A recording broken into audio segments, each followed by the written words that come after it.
our SALT Council and TRIAD meeting. It's been a really long time. This activity is a coordinated effort of law enforcement, public safety, health officials. The COA and senior citizens of Marshfield will help to ensure crime prevention and well-being of our older population. We meet on a regular basis and we provide interesting topics and would like to get your input from the community as to what you would like us to provide to you. These SALT and TRIAD meetings are advertised in our link each month, and you can sign up in advance. So we have many distinguished guests here today from the police, fire, DA's office, Sheriff's Department, and COA. Today we will reinstate and reaffirm our agreement to carry out the mission of SALT and TRIAD. So I'd like to say thank you to all of our guests, and we're going to kind of go down the list and let each official explain some of the special programs that they provide. And we also want to let you know that the Sheriff's Department is providing senior IDs today. So if you would like one, they're in the corner of the room over here, and you can go over and see them, and they can make up that ID for you. So without further ado, I'd like to call our panelists up to the front to do their little presentation. If you want to speak at the podium, you can. Thank you. I think you're a panelist now, I guess. Just found that out.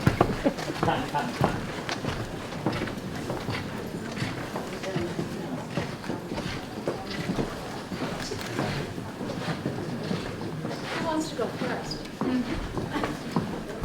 Where were you deciding? Jim.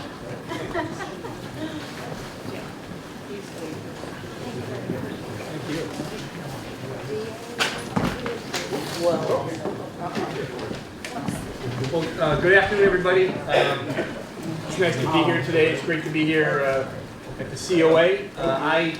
Especially good for me because I'm a senior and I live about a half mile from here. So I love coming to Marshfield COA. This is such a beautiful building, and I think we're all lucky that we have it here in the town. So I appreciate it, and I appreciate everybody coming out today to talk a little bit about one of the things that we do in the DA's office and the Sheriff's Department. We're lucky to have the police and fire here also, talking about TRIAD as we're getting TRIAD up and running again here in the town of Marshfield. It's that working together of between fire, police, DA's office, sheriffs, the SALT Council, the people coming together, talking about how can we promote and make sure that we all remain safe, that we all know what's going on, whatever it might be. And I think there's all sorts of programs you can see from the DA's office, from the Sheriff's Department, and working together and having a good time. As we go around our county, we now have 11 active triads. Some of them are joint towns, Plimpton Carver's together, and sometimes they'll partner up with each other. And they'll have, we'll have Christmas parties, they'll have meetings and go things such as that. And what we'll do in the DA's office, we'll go around, we'll talk about the variety of things that we deal with, and then what we see, and try to give warnings on things. During COVID, the last couple of years, we've done many things on Zoom. We've talked about a lot of the scams that are out there, whether it be the COVID scams, the grandparent scams, the IRS scams, the Canadian lottery scams that are all ongoing. And as we often say, myself and the sheriff will say, if you didn't play the Canadian lottery, you didn't win it. So just word to the wise. And that when you get a phone call, we all got I know here in Marshfield we're getting a ton of them. The IRS calling us up, they're going to arrest all of us and coming into our house, and you didn't pay the money that you owe. They're coming right now. Remember that the secret of law enforcement. I'm sure Sergeant Rooney can tell you.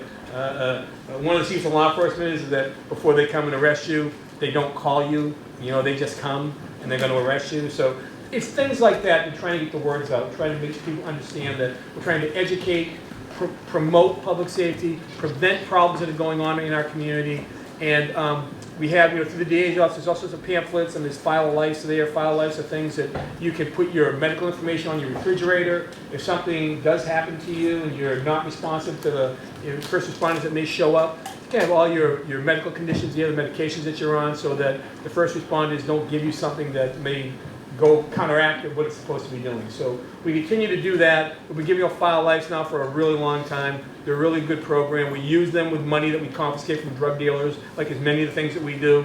We get those monies, take it, turn it back into the community, whether it be kids programs, whether it be all throughout our county, dealing with our senior luncheons that we do every year. And I think that's what's really important. So today, I'm glad to be here. I'm thankful I didn't have to drive far. I'll be going to Brockton actually after this. and where our main office is. And I'm just very appreciative of the fact of all the people that work in the Sheriff's Department that are here, in the District Attorney's Office that are here, the people that are making a difference every day to keep all of us a little bit better and safer. So I appreciate the opportunity coming today. I'm looking forward to signing the documents when we do them. And with that, I will hand it back to Karen. Carol, or will hand it to one of these guys? Let's see. Who's next? Who's the next? There we go.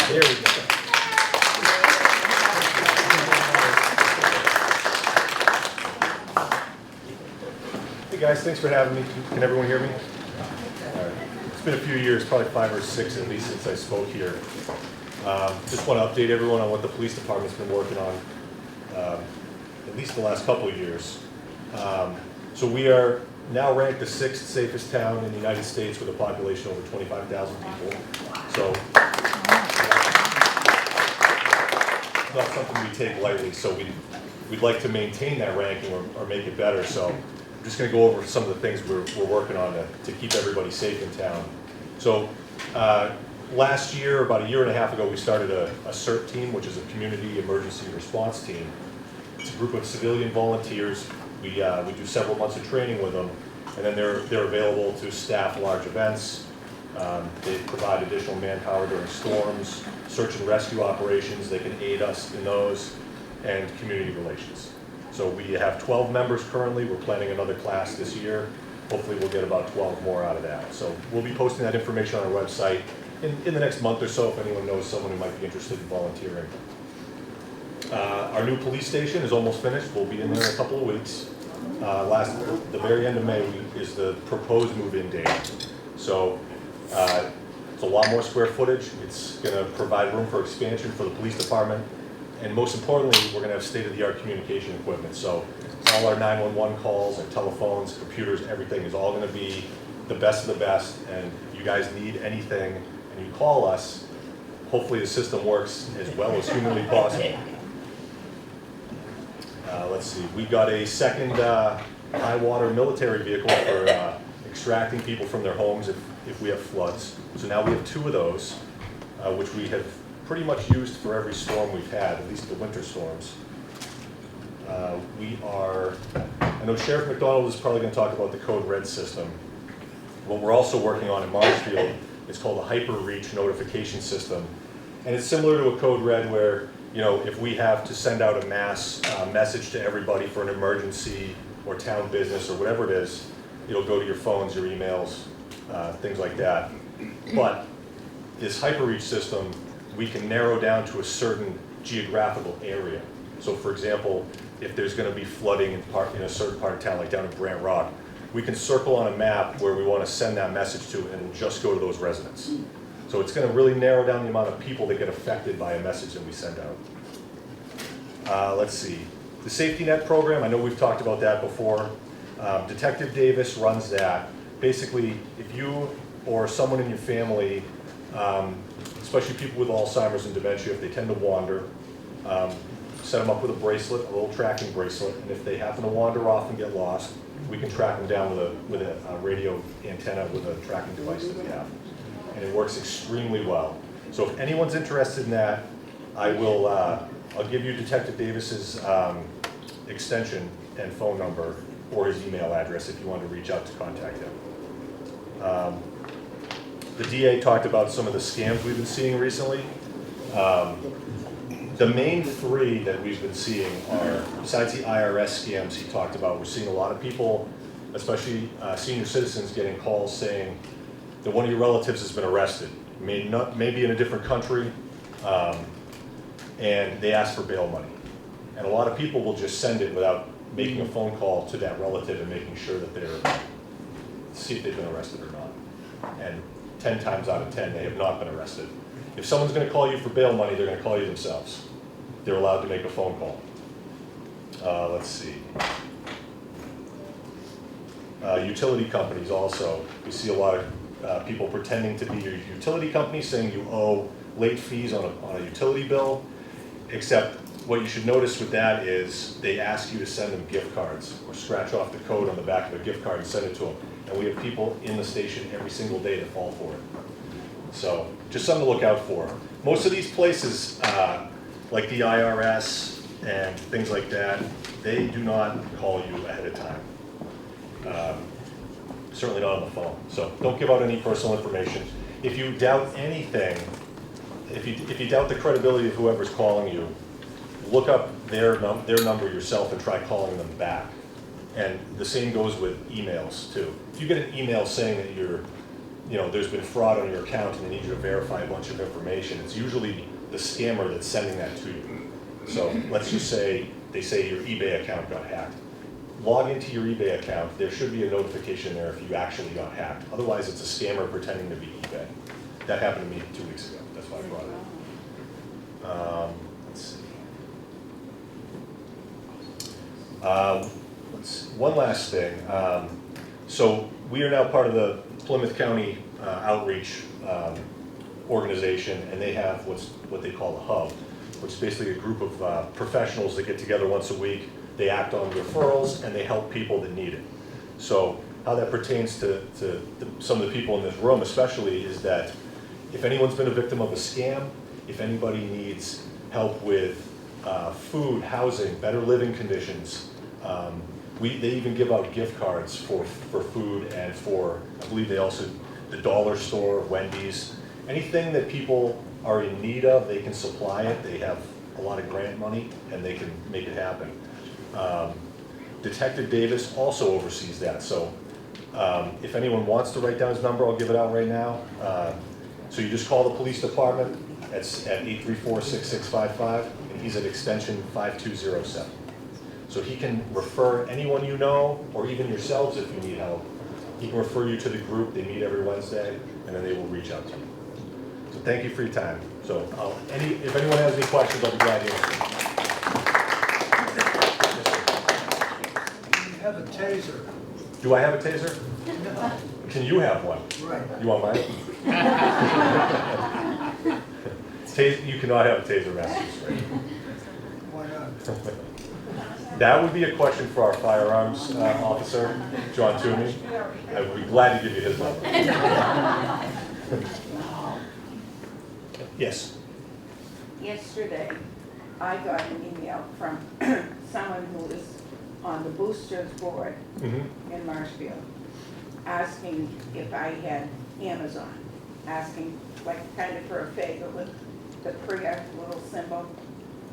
And I knew the person, but Okay. I don't think it was legitimate. But how I would got they, that too. It's not legitimate. I got it too. so how do they do that? I think what they do is they break into somebody's computer Yes.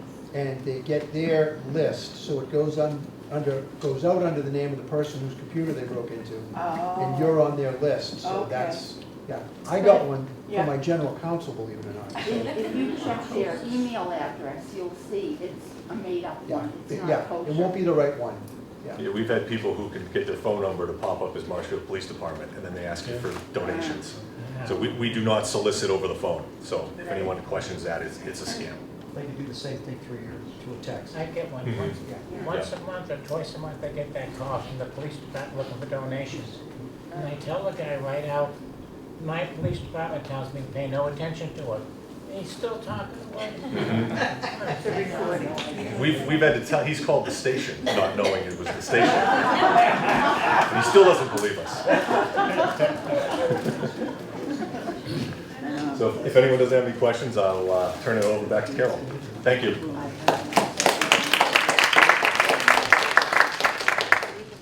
I'd like to invite up Chief Simpson from our fire department. Our new chief. Sort of new. It's almost, I think it's been a year now, but I definitely know. So, good afternoon, everyone. My name is Jeff Simpson, your fire chief. I don't have anything prepared, but I have plenty to say. And if you have any questions, feel free to ask me. I'll do my best to answer them. If I can't, I can certainly, you can give me a phone number. I can have one of our personnel give you a call. We have several programs that we offer in town. In this past year, we started our new community EMS program, Community Emergency Medical Services Program. It's a non-911 service. And that service, basically, we go to your house. We provide you with house calls. And we provide a variety of services when we come to your house, such as well-being checks, we can do blood pressure checks, we can administer vaccines, flu vaccine, the COVID-19 vaccine, smoke detector inspections, we can do that. It is a free service. And in fact, we replaced, up until the end of March, I believe, we've replaced over 65 smoke detectors in town that were out of date or faulty, just doing home safety checks for residents here in town. So our staff, they come out to your house. They have a nice shiny red Tahoe, but they don't show up with lights and sirens. And we send 2 personnel out. They're assigned to provide the community EMS house call service on that day, that scheduled date. And they work in cooperation with the veteran services here in town and, of course, the Council on Aging.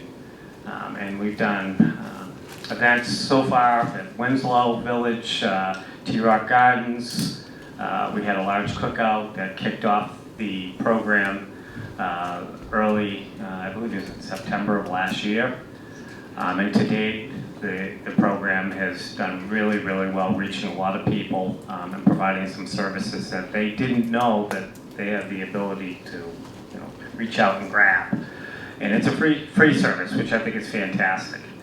And if people are interested in that, at least a couple of smiling faces will come into your house and they can help you out. They have a checklist that they go through. They'll go through with you. One part of that is a safety checklist for your home. But another part of that is going to be a health and wellness checklist. And they can help you organize your medications, something that I know a lot of people struggle with.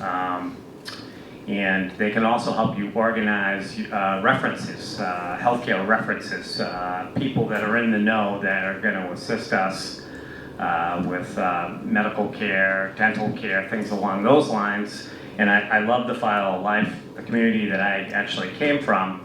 This is a big program that we offered many, many years ago, and it expanded over time. And I want to say that we gave out thousands of these, and it was fantastic. The File of Life is great, and our community EMS people, they are firefighters, okay? They're full-time firefighters, but they're assigned to do this community EMS. It's something else that they can assist with. I think it's a great program. They can assist with making sure that the information on there, the contact information, phone numbers, your medical history, your medications are up to date so that we don't have any issues. If we ever had to come to your house and treat you, for instance, there are contraindications on different types of medications and different treatment procedures.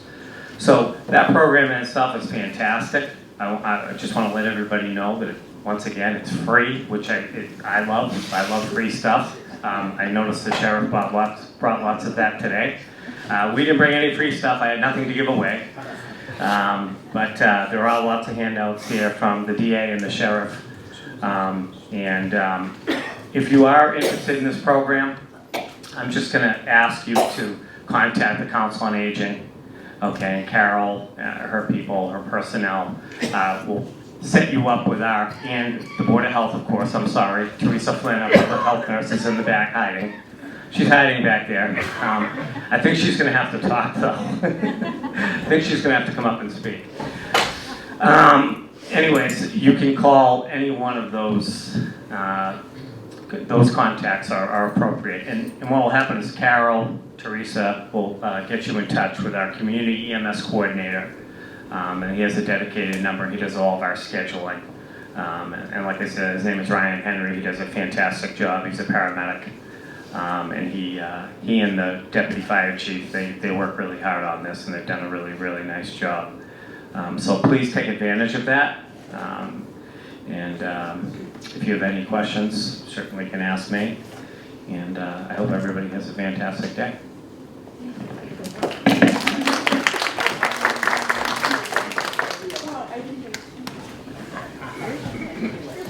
Sheriff I have McDonald? a question, please. Yeah, oh, you have a question? I'm sorry, I didn't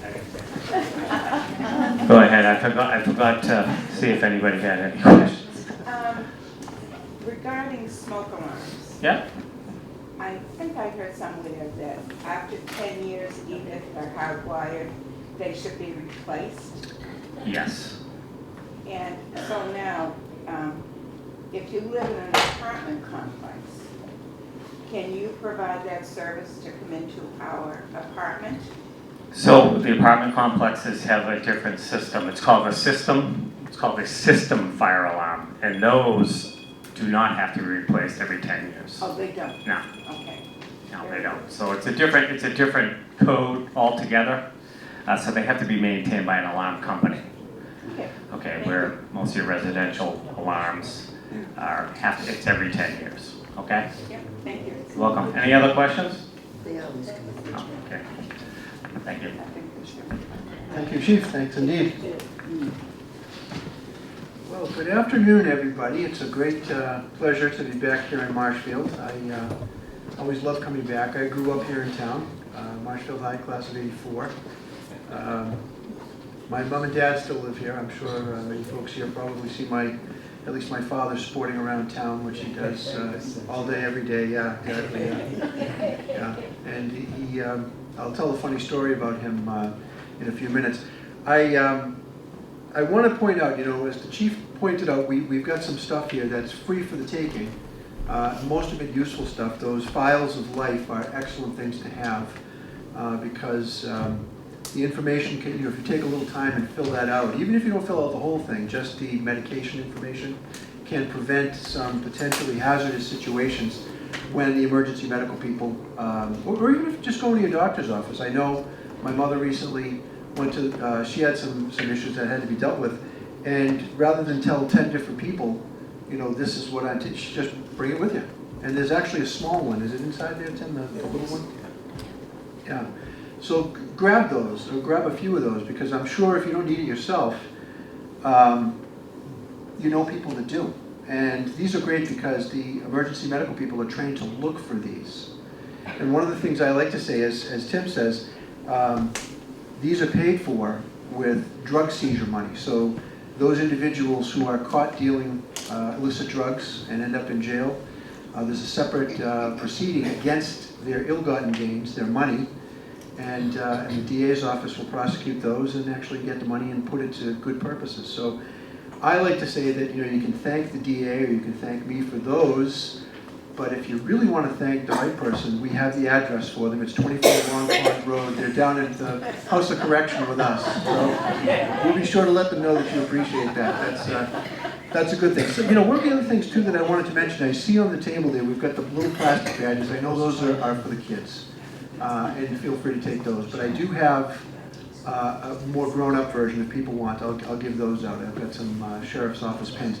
But this little blue thing, it's a very pretty color, but it's got a more practical use. It's a holder not just to protect the finish on your credit card or whatever, your ATM. What it does is, I don't know how this works, but when you walk up to some doors and you just put your card there and the door, somehow they're able to read the card. This will prevent, and I'm told that people can go around and actually walk up to you and put a reader, by your pocket and read what your credit cards say. So this will prevent them from doing that. And these are for the taking, so grab a few of those too, and you might know other people. Some of the other programs that we have, now I do know the sergeant mentioned you guys are going to have like a reverse 911 they call them. We've got the Code Red, and we do this. We got a grant a few years ago to do this on behalf of the entire county, Plymouth County, but also Bristol County. So we do both Plymouth and Bristol. And if Marshfield's getting their own system, and it sounds like they are, it sounds like a similar system as well. It might behoove you to be part of both of those. We operate them the same way. As the sergeant says, we go by address, which brings me to another point.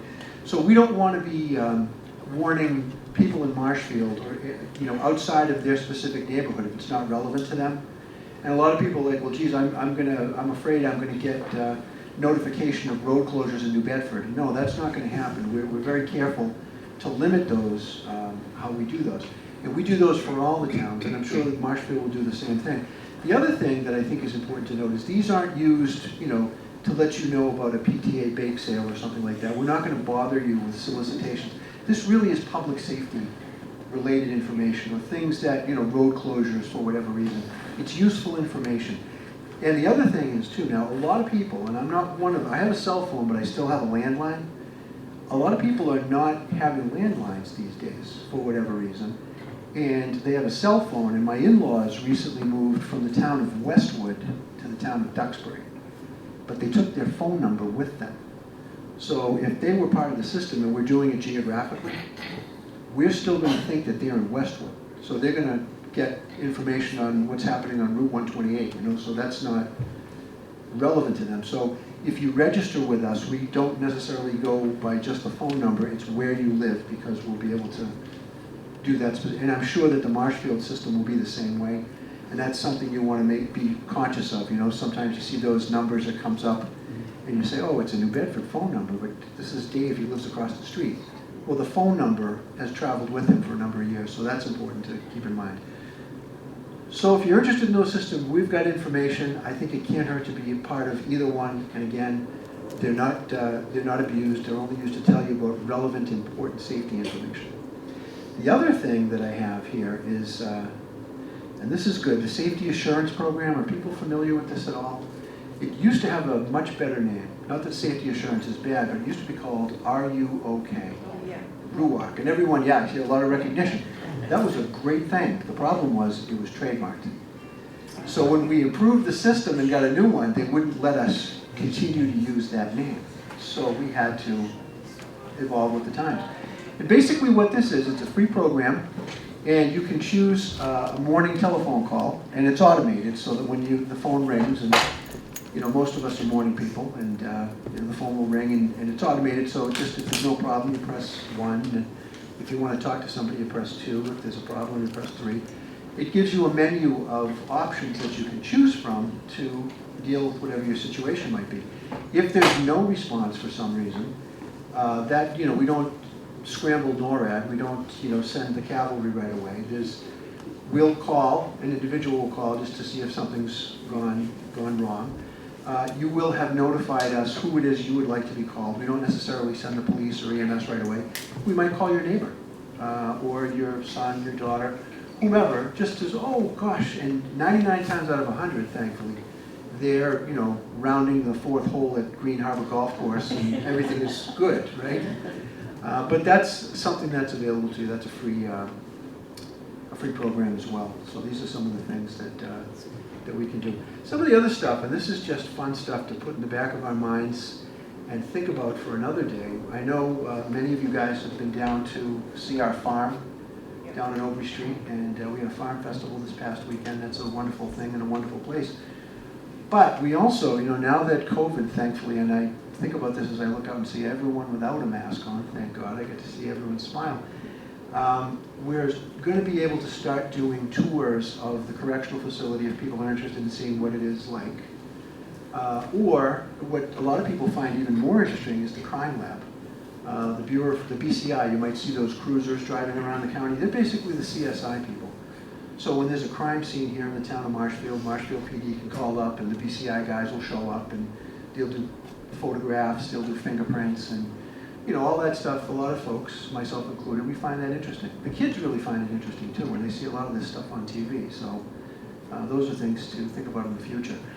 I also wanted to mention, just very quickly before I sit down, the DA mentioned the scams that are going around, and the most important thing I think that I can tell people about scams is never, ever, ever be afraid to tell people that someone has attempted or has successfully scammed you. Because, while it might be embarrassing on the one hand, you will be saving a lot of other people the headache and perhaps an even bigger loss down the road. The most important thing that we have in law enforcement is knowledge of these things so that we can get the word out, let people know what it is. So the most important thing that you can do is tell someone, hopefully, someone at the police department or the DA's office, somebody who can actually do something about this. And the story that I mentioned my dad, and I'll tell you a funny one because I thought I had encountered and we all get them. My identity's been stolen several times. I got calls from, who's the credit card company that they're asking what's in your wallet? Capital One. Capital One. God bless them. They called me up to tell me that there was an irregularity with my Capital One card. The only problem is I don't have one. Yeah, someone in Florida had opened one, and they had all of my information, all of it. Social, date of birth, everything. So I think it's safe to say that there are data breaches out there that we know about, and then there are data breaches that we just don't know about. And then what was the one? Experian had a data. They've got everyone's data. So I think we all have to be very vigilant about that. Request your credit reports. You can get those once a year. I know that's probably, it's a hassle, but think about it. And look at your mail, because sometimes what appears to you to be just a simple solicitation might be something more. Take a peek at it before you toss it. And before you toss it, rip it up or shred it. That's very important stuff. So the scam story that I wanted to tell, I got one that was what I thought was a scam within a scam. I was driving around the county to different events, usually following my partner, Mr. Cruz, and I'm listening to the radio. I listen to WATD, and I hear that Joe McDonald is coming in to talk about a scam. And I think to myself, well, that can't be. I'm going in the other direction, and I'm Joe McDonald, right? Well, I'm Junior, and my father will tell you that he's the original Joe McDonald, and the debate continues as to which am I the new and improved, or am I just the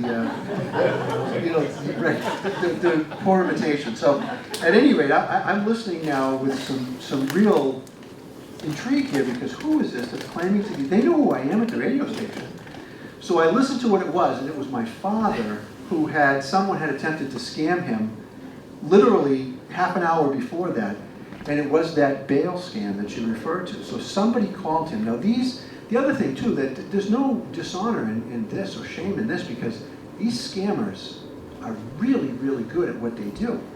They have information that we just can't imagine that they've got. So my father received a call that not a relative, but a friend of his was in custody in the state of New Hampshire. He was being held because of COVID. The judge was only sitting at certain times, and he needed to wire them $8,000 for bail and court costs and all this stuff. And but for the fact, and my father is very savvy, but for the fact that he didn't have $8,000, he couldn't pay this. Otherwise he would have. Well, he realized at some point, because he got off the phone, started making some calls to this friend of his and their family, and I said, no, we just saw him 20 minutes ago. He was down at the supermarket. So he realized that, wait a minute, this was a scam, but it was so well done that he felt compelled to zip down to the radio station to tell people, and Christine James, the news director down there, she just put him right on the air, and that was, so I knew what was going on. Oh, it wasn't me, it was Dad. So again, that's the most important thing. If you know of these scams, let us know. Because you can assume that we know, and sometimes we do, but oftentimes we don't. So the most important thing that we have, the most important tool for us on the law enforcement side of the house is information, is knowledge. So to the extent that you have it and can share it, that makes us, or allows us to do our jobs much more efficiently. So thank you. Are there any questions that people have for me before I pass the mic off? Yes? You know what, I hear commercials for title lock, and I've been hearing lately the latest scam is stealing the title of someone's property. Mm-hmm. And I say, is it these people that advertise and are just trying to generate business, or is this actually happening more? And then at the level where they have titles, what are they doing about it in government? Well, that's a great question. And you do, if you listen, especially on talk radio, you hear a lot about that now. And who is it? Newt Gingrich is out there, and he's doing the ads for these. Now, there's a theoretical answer and a practical answer to this. And the theoretical answer is, no, they can't steal your house, because any bank that is foolish enough to lend money or do another mortgage without verifying the identity of the person who's doing it, that's not a legal transaction. So no, they can't do it that way. But what they can do is they can cause problems in the chain of title that will require some level of legal expertise to straighten those out. So we actually, years and years and years ago, before I was the sheriff, and I've been here, believe it or not, for 18 years now, I was an assistant DA. I worked for Mr. Cruz, and I can't remember if it was before Tim was the DA or not, but we had a case, I think it was out of Hanson, where someone had done exactly that. They forged some documents and actually took possession of a house, of a vacant house. So they actually stole a house. So the short answer is, can they really do that? The answer is no, not in the legal sense, but it can cause you problems in a chain of title. And I think really what Newt Gingrich is selling and those other folks is insurance to help you. You know, it's like the LifeLock program. They will provide expertise, you know, rather than you having to go hire a lawyer to, you know. So, but is it something you need? I don't really think so. But it does exist, and it is out there.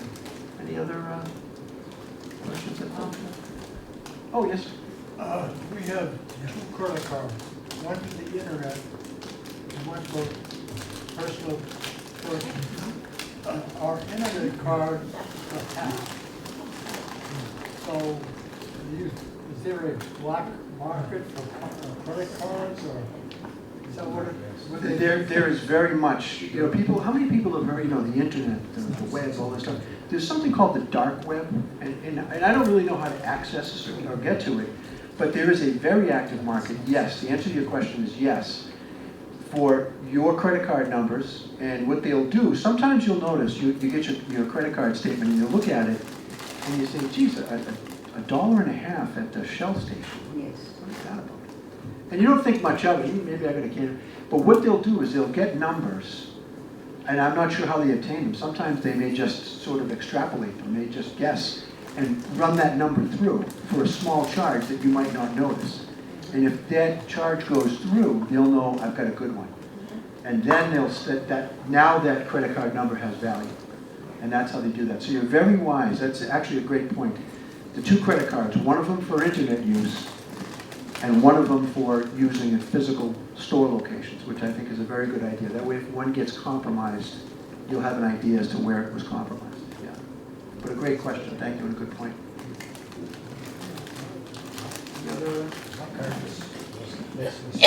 Used in the Philippines. Yeah. Yeah, it's amazing. Yeah, you know, and there are companies now, and I think LifeLock is one of them. They will look and do a search and tell you where your information is available and to whom. And a lot of it is offshore. It's overseas.